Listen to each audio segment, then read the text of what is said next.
Welcome back. We're joined now by a pediatrician with UT Health East Texas, Dr. Clem. Thank you so much for being here today. Thank you so much for having me. Absolutely. So today we're kind of going to talk about drowning. So about how common is it across the country and right here in East Texas?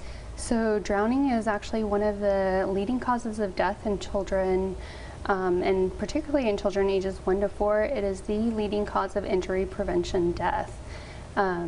Overall, it is very common. In fact, in Texas, to date, there's already been 33 fatal cases of drowning. That's awful. So what are some risk factors for drowning that we need to be aware of as we approach summer? Sure. So some of the risk factors, it's actually more common in males. Obviously, young children are at higher risk, those not able to swim. In the adolescent age, it gets to be more common as well because sometimes there's often things like drugs or alcohol involved. Another group that is at higher risk is children with autism. So what does drowning actually look like? I mean, is it somebody completely submerged or? So drowning is not like the big splashes that you see in the movie scenes. It's actually very quick and it's very silent. Drowning can happen in just a matter of seconds, 30 seconds to a minute, and a child can be gone and under the water. So what can we do to prevent this from happening? Obviously nobody wants their kid drowning in the pool. How can we prevent this from happening? Absolutely. I like to think of it as the ABCD of water safety.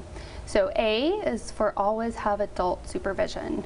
An adult that is capable of swimming themselves should always be within an arm's length away from children in the water. Another good thing to do as far as supervision is to always have a designated water watcher. Now's the time for pool parties and swim-in, and so there should be one person designated whose sole purpose is to watch the water, not be distracted by phones or other activities, to look at the children. Bathtubs are a source of drowning in infants, so parents should always stay right there by the side of the infant or young child in the bathtub. Buckets can be another source as well. B is for barriers.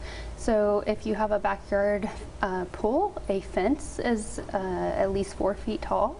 That's completely separate from the house, should be up with self-latching gates, high locks on the doors, alarms, and not putting enticing toys for young kids and not leaving those in the pool area. C is for classes, swimming lessons. Swimming lessons are a great thing for children to learn to swim. UT Health actually has an Olympic Center that offers swimming lessons year-round. So I recommend children being enrolled in swim lessons. The AAP, the American Academy of Pediatrics, says it's safe for children at least 1 year of age. It's safe and effective. That's just one layer of a barrier. And then CPR classes. If somebody is having a party or if you're supervising children in the water, it's really important to know CPR, so if something does happen, you know how to respond. And then D is for devices, especially if you're out in any kind of lake or river or natural body of water. A life jacket, is a Coast Guard approved life jacket, is super important to have. And if you're in your backyard pool, have a device that you can help a struggling swimmer with, like a noodle or a float that they could grab. Have a phone available to call for help and know exactly where you're at. All very helpful information, Dr. Clem. If people want to learn more from you guys or attend one of those classes, where can they find more information?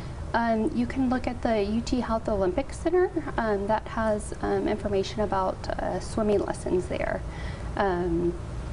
And then I'd like to just say, always supervise your children. Absolutely. Thank you so much for stopping by. Thank you for having me. Have a great day. You too.